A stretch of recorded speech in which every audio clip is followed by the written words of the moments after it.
Welcome back, everybody. So glad you could be with me here. Walter, at the workbench. So, I've got a piece of knotty pine on the workbench.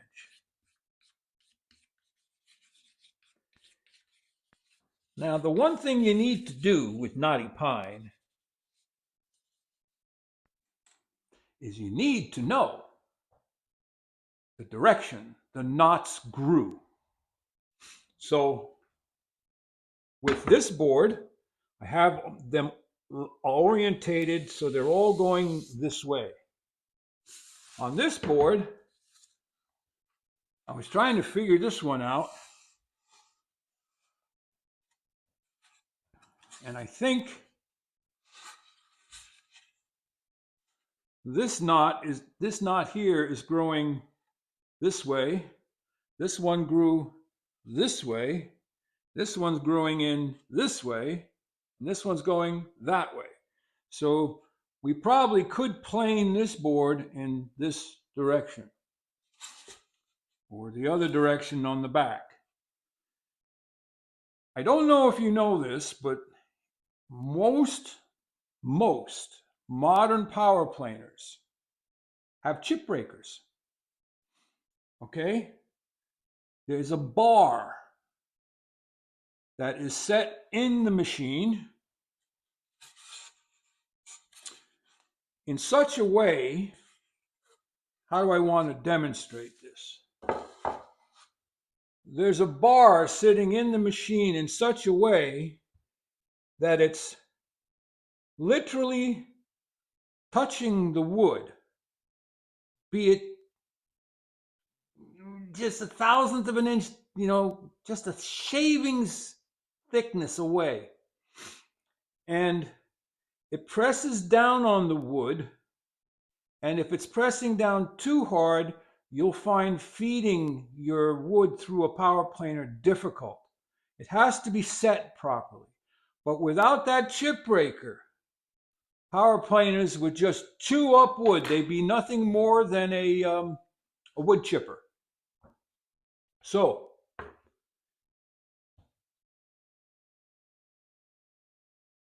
prior to the introduction of power planers and chip breakers, everything had to be done by hand. And so knotty pine was something, I don't know, kind of used as crates and fillers and backs and things that you weren't going to see because planing them was really just not fun. So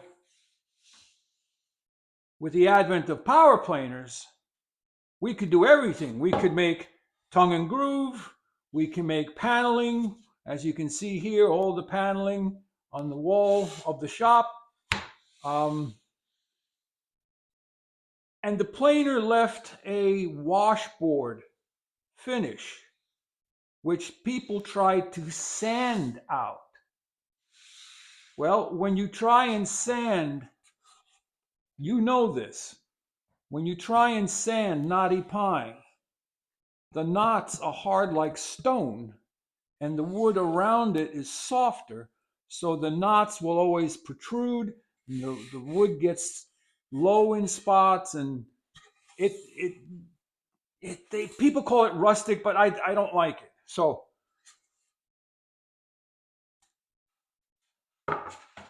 why not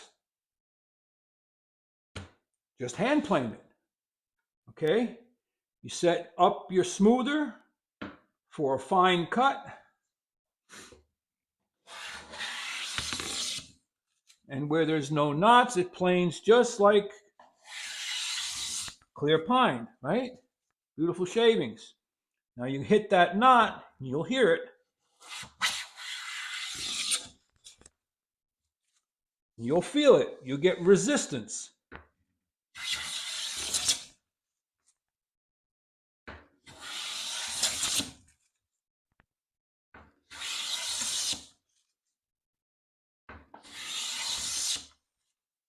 But When you're done,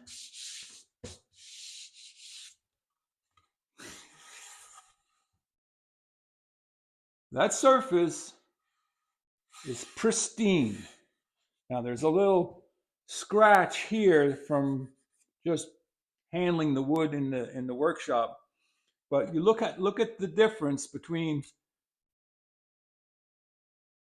hand planed knots mating with the surrounding surface smooth compared to the machine plane knots and the washboarding.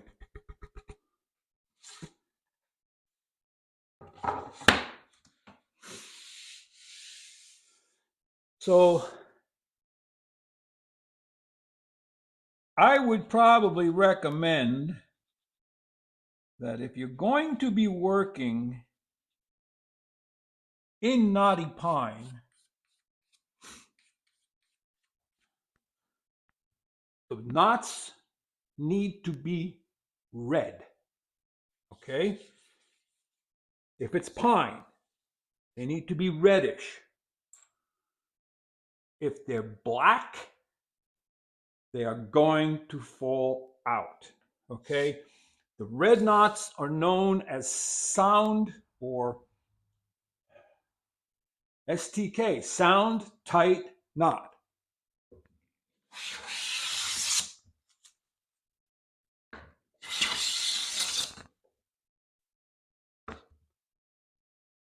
Can we see that knot in the shaving?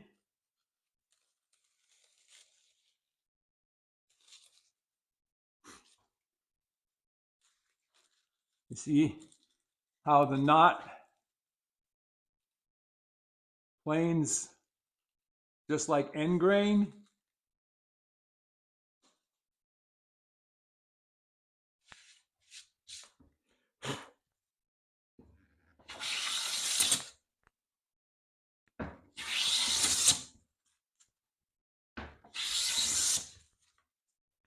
Let me see if I can get one to go right through the middle.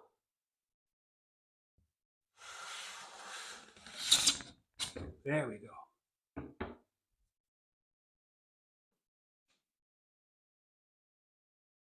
Right through the middle of the knot.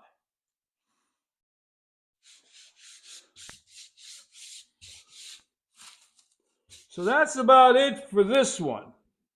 If you have any questions, comments, thoughts, ideas, or you just want to say hi, leave it down in the comments section.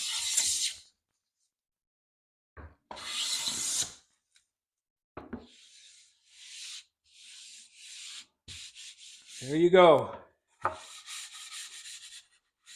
Now I know this wood is not flat. It is warped. It's old paneling. It's not all that bad. Probably take a little bit off here. A little bit off here.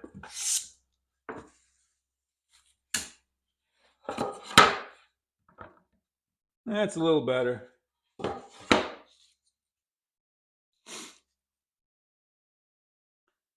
And just remember,